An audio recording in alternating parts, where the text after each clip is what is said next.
Dr. Babasaheb Ambedkar Open University. Hi students, welcome to Chaitanya Studio BBA video lecture series of Dr. Babasaheb Ambedkar Open University. Today, I, Dr. Sonali Chatterjee, will teach you Unit 2 Personality from Block 1. In today's session, we are going to discuss the essential constituents of personality. Further, we will discuss the reasons behind human behaviors. Next, we will distinguish between successful and average people based on characteristics. And in last, we will cover the role of personality in work performance. Let's begin with an introduction. An individual's personality is an overall collection of decisions he or she has made throughout their life. There are inherent natural, genetic and environmental factors that contribute to the development of our personality.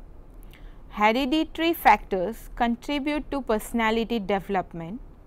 Social cognition focuses on how people process, store and apply information about other people and social situations. Now, let us have a look on what is personality. The term personality is inherent in our day-to-day conversations. We use it frequently while referring, introducing or recalling a known or unknown person. There are many ways of defining a personality, for instance, characteristics, attributes, physical structure, emotional type, etc. Personality is defined on the basis of an individual's internal and external qualities. It is a unique characteristics of a person as compared to general masses. Mari defined that personality is a set of characteristics and tendencies that determine those commonalities and differences in behavior of people that have continuity in time and that cannot be easily understood as the sole outcome of the social and biological pressures.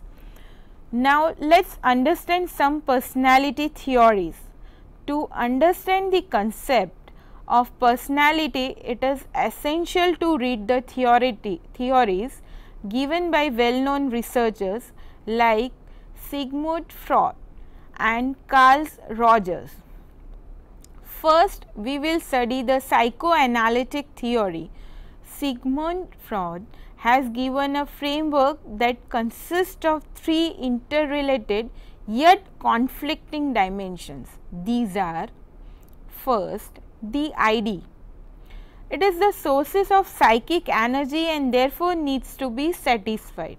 There are two types of instincts: life instincts, that includes basic life needs like hunger, thirst, etc. And the second is death instincts.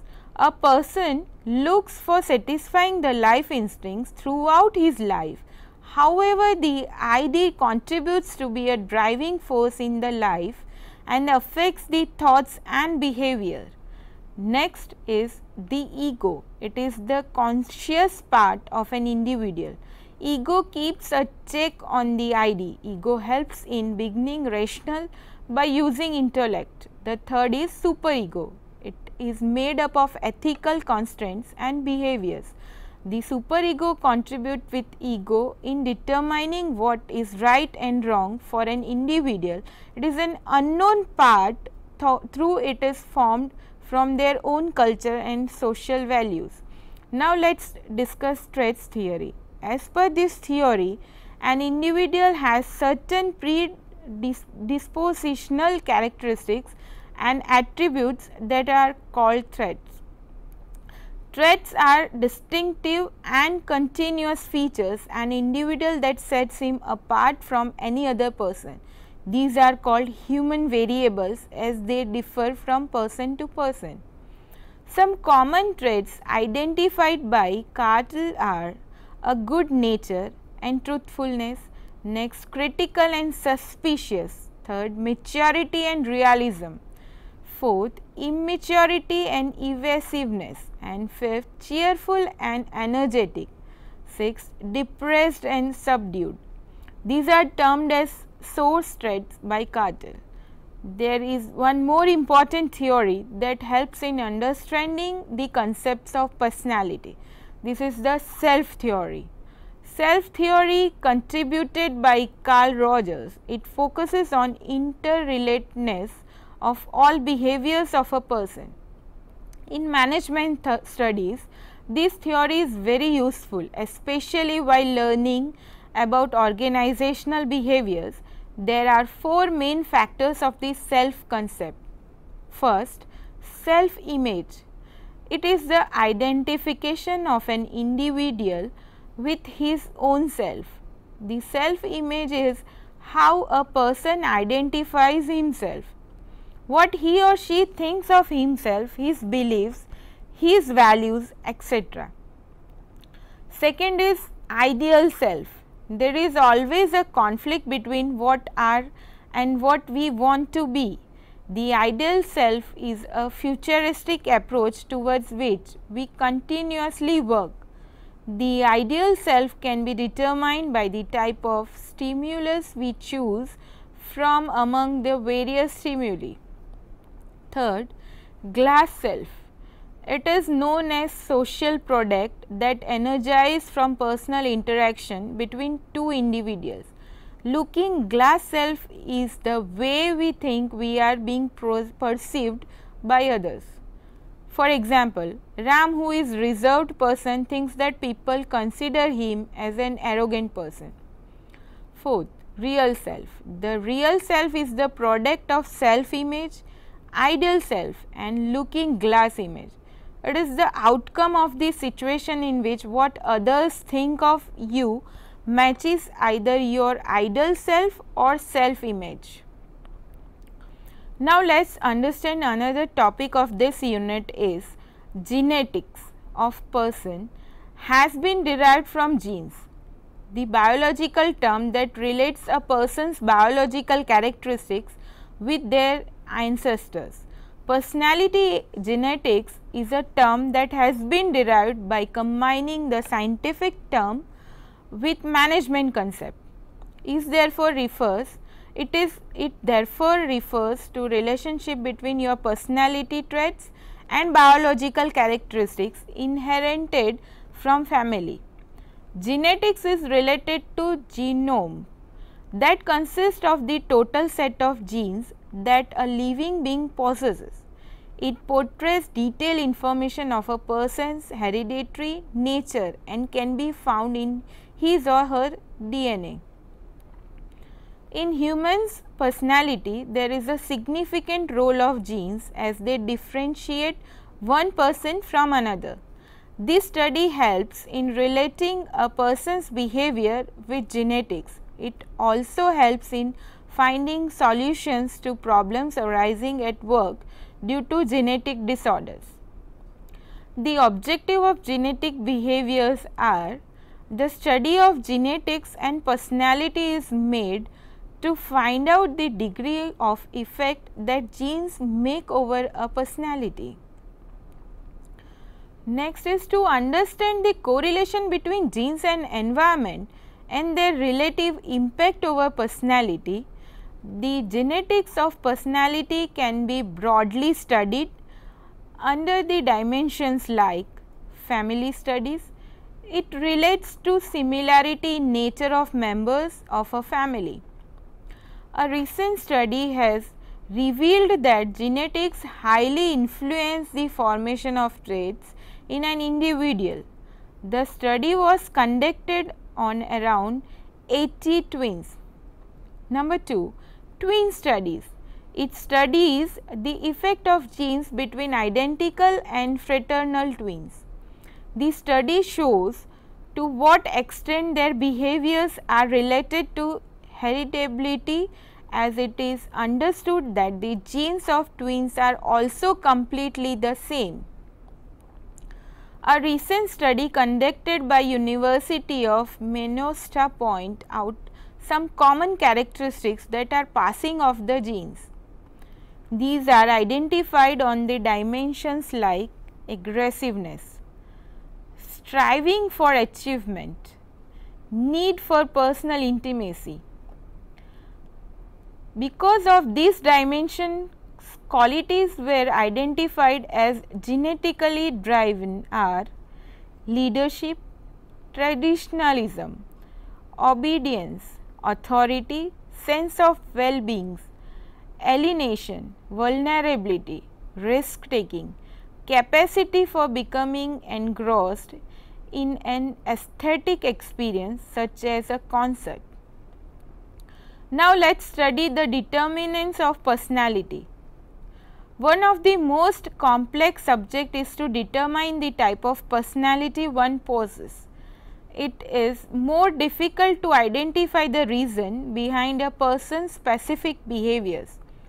Personality that comprises of unique characteristics, behaviors, traits and physical appearance is a relationship of many different factors such as biological, background, environment of upbringing, situations, etc. These factors that help in establishing a personality type for an individual are termed as determinants of personality or factors affecting personality. Next, we will understand the determinants. Biological factors first. These are related to the physical attributes of an individual like facial structures, moles, health, etc. The physical features can be further divided into heredity, brain, biofeedback, physical factors. The explanation of each are like first we will take heredity. It refers to the transfer of genes from ancestor to their successor.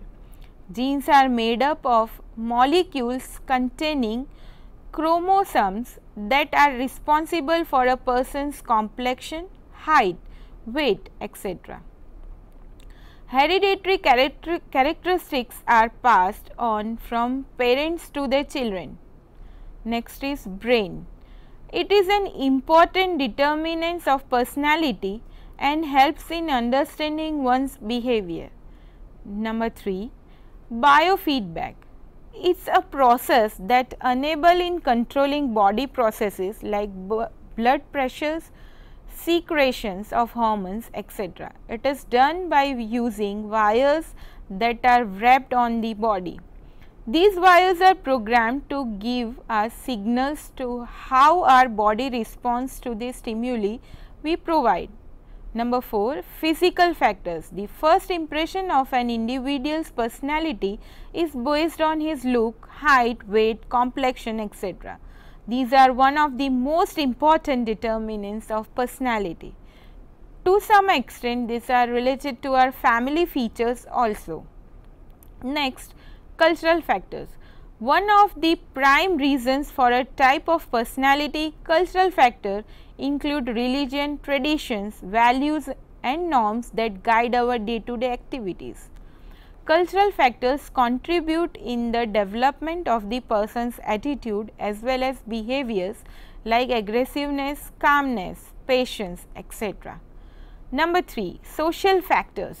These are derived from the society in which a person gets nurtured. It is the immediate environment in which an individual grows and lives. These may include the personal as well as professional places, including social and peer groups, friends, etc. Social factors affect the person's outward character like interpersonal relationship, teamwork, liking and disliking, etc. Number 4, family factors. These are the values, system and relationship with one another in a family, including parents, siblings, uncles, aunts, etc. The environment in the family, the values that is followed, the morals, etc. are derived by an individual from their family. Even the language, attitude, perceptions, etc. are highly affected by family factors. It develops the basic character and overall personality of a person. Number 5, situational factors. These are the events that take place in a person's life like accidents, deaths, political and cultural situations, success, failure, etc. Situations are strong determinants of personality as they have potential of changing the very outlook of a person. As such, it is believed that personality is not flexible and does not change with situation, but the perceptions and attitudes have an impact on the personality of a person. Next is human behavior and personality. Behavior refers to the actions and mannerisms made by organisms, systems or artificial entities in conjunction with its environment, which includes the other system or organisms around as well as the physical environment. Human behavior can be common, unusual, acceptable or unacceptable. Humans evaluate the acceptability of behavior using social norms and regulate behaviors by means of social control. In sociology, behavior is considered as having no meaning, being not directed at other people, and thus is the most basic human action, although it can play a part in diagnosis of disorders such as the autism spectrum disorder. Animal behavior is studied in comparative psychology, ethology, behavior ecology and sociobiology. According to moral values, human behavior may also depend upon the common, unusual, usual, acceptable or unacceptable behaviors of others. Human behavior is absolutely fascinating. Observing people and trying to predict what they will do next can provide a real learning experience. Human behavior is quite predictable in many instances. Personalities can be extremely complex, but there are areas that can be understood with a high degree of accuracy. That is part of the value in using validated personality assessments. It's a lot like on-the-job training in the human behavior department. Major personality characteristics affecting behavior. Locus of control is a factor which affects the behavior of a person. It is a belief of a person regarding his life control. There are many people who believe that themselves are responsible for their life events and have complete control of how their life moves. Such people are called as internals. Another type of people who are called externals believes on fate, destiny and chance for their life events. Machiavellianism, this reflects a pragmatic behavior. A persons with high Machiavelli usually go with the flow and accept anything that shows result.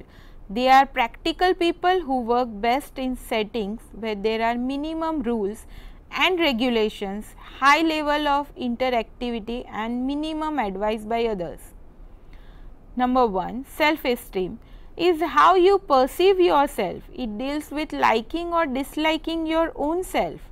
It can be high or low depending upon how you think about yourself.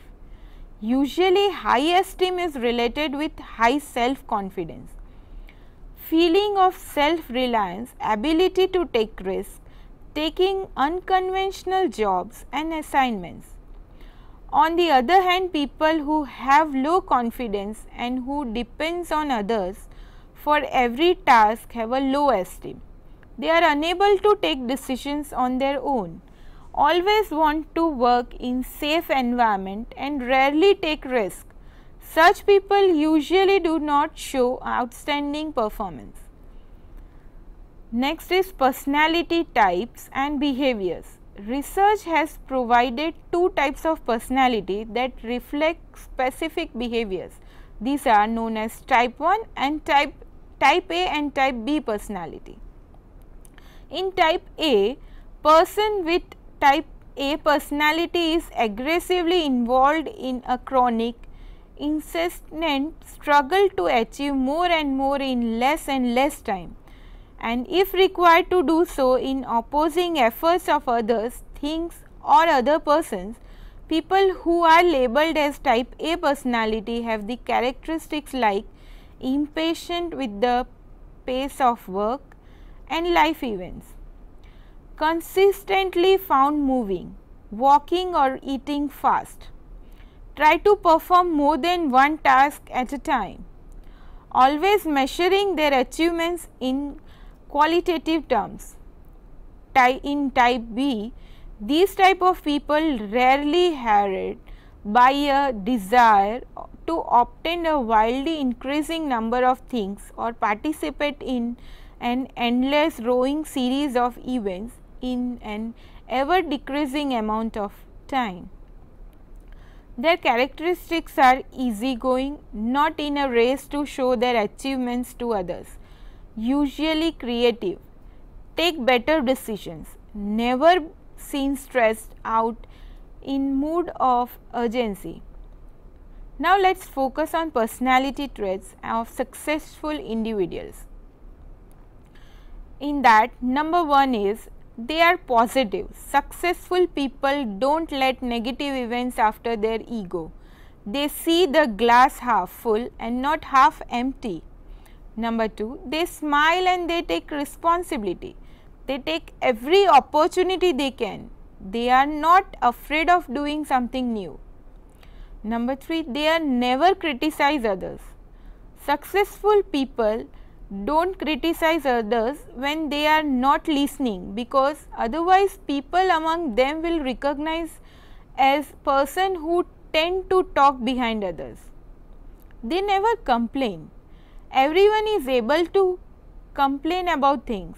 Bad things happens and complaining about them, it's not a good solution to stop them to happen. Number 4, they offer their help for free. Successful people offer their help for free whenever they can. Some examples includes blogging and free consulting. They do not so to raise their popularity and interest among other people. They offer solutions. Successful people are problem solvers. When something doesn't work as expected, they try to find solutions instead of complaining about the problems. Number 7, they give more than what's expected. When you pay for something, you usually receive only what you paid for. Nothing wrong. But what if you receive something more? Of course, you would be happier and you would buy more or recommend someone in the future. Successful people know this and give more than what expected so that other people will remember them. Number 8, they are genuinely interested in other people. Successful people are genuinely interested in building strong relationship with others. They are sincere in their interactions. They know how to listen. People like to talk. Why? Because they think there is someone listening. So in reality, people like to be heard. Successful people talk less and listen more. If they don't know what to say, they ask questions instead of talking about themselves. Profession qualities for success at workplace. Employees that show a high degree of quality in their jobs as compared to an amateur are considered to be a professional. Such people are expected to show a high level of expertise and commitment to their work. Professionalism is a term that is used to reflect the quality of employees and their style of work. They are such associated with a specific type of work like lawyers, engineers, consultant, etc. The qualities that are associated with professionals are strive for excellence, means professionals are the people who try hard to achieve excellence in their tasks. They are found to be time bound and use their knowledge and experience that have gained during their academic life. Such people can go extra mile to bring out the basic result. Next is honesty. Professionals are always honest in their Professionals are always honest in their motives, working style, and usually trustworthy. They reflect high level of loyalty to their profession and their stakeholders. They are sincere people who do not try to imitate to please anyone. Thus, they are straightforward while giving ideas feedback. Honesty. Professionals are always honest in their motives, working style, and are usually trustworthy. They reflect high level of loyalty to their profession and the stakeholders. They are sincere people who do not try to imitate to please any. Thus, they are straightforward while giving ideas feedbacks. Such people have a high sense of belongingness and consider organizational prosperity as a responsibility. They are guided by their value systems and do not hesitate to compromise for the beliefs and values. Next is empathy. Professionals are the people who do not work in isolation. They are caring and sensible people who are compassionate with others. Respect for others. A professional will always show respect to his colleagues, subordinates, as well as workers at the lowest level. They believe in equality and mutual coexistence. Transparent. Transparency is closely associated with honesty. Professionals do not hide their work, their achievements, and their failures. Their working style, details, etc. are always known to their team members and can be cross-checked by others. The agenda and intentions of professionals are always clear to everybody. They usually follow frequent communications and open culture approach at work. They are approachable and open for queries. Number 1, fairness. This involves following an approach of equality and consistency in people's policy. Number 2, benevolence. Professionalism is also about generosity towards others. This includes selflessly working for others. Before we end our session, let us sum up. In this unit, we have discussed in detail the concept of personality that refers to the distinctive set of characteristics and behaviors of an individual. Personality is determined by the DNA and the genes of an individual. These are biological features of human beings and are passed from one generation to another. There are many personality theories like trait, psychoanalytic and self theories that provide answers to the why different people behave differently. We have also studied the relationship between personality and its impact on human behavior. The unit outlined distinctive characteristics of successful people and what are the features that differentiate an amateur from professionals. This we are coming to an end of our second unit of our first block. Please read our content, participate in the online forum and answer the questions we have listed based on what you have learned today. We will see you again soon. Goodbye.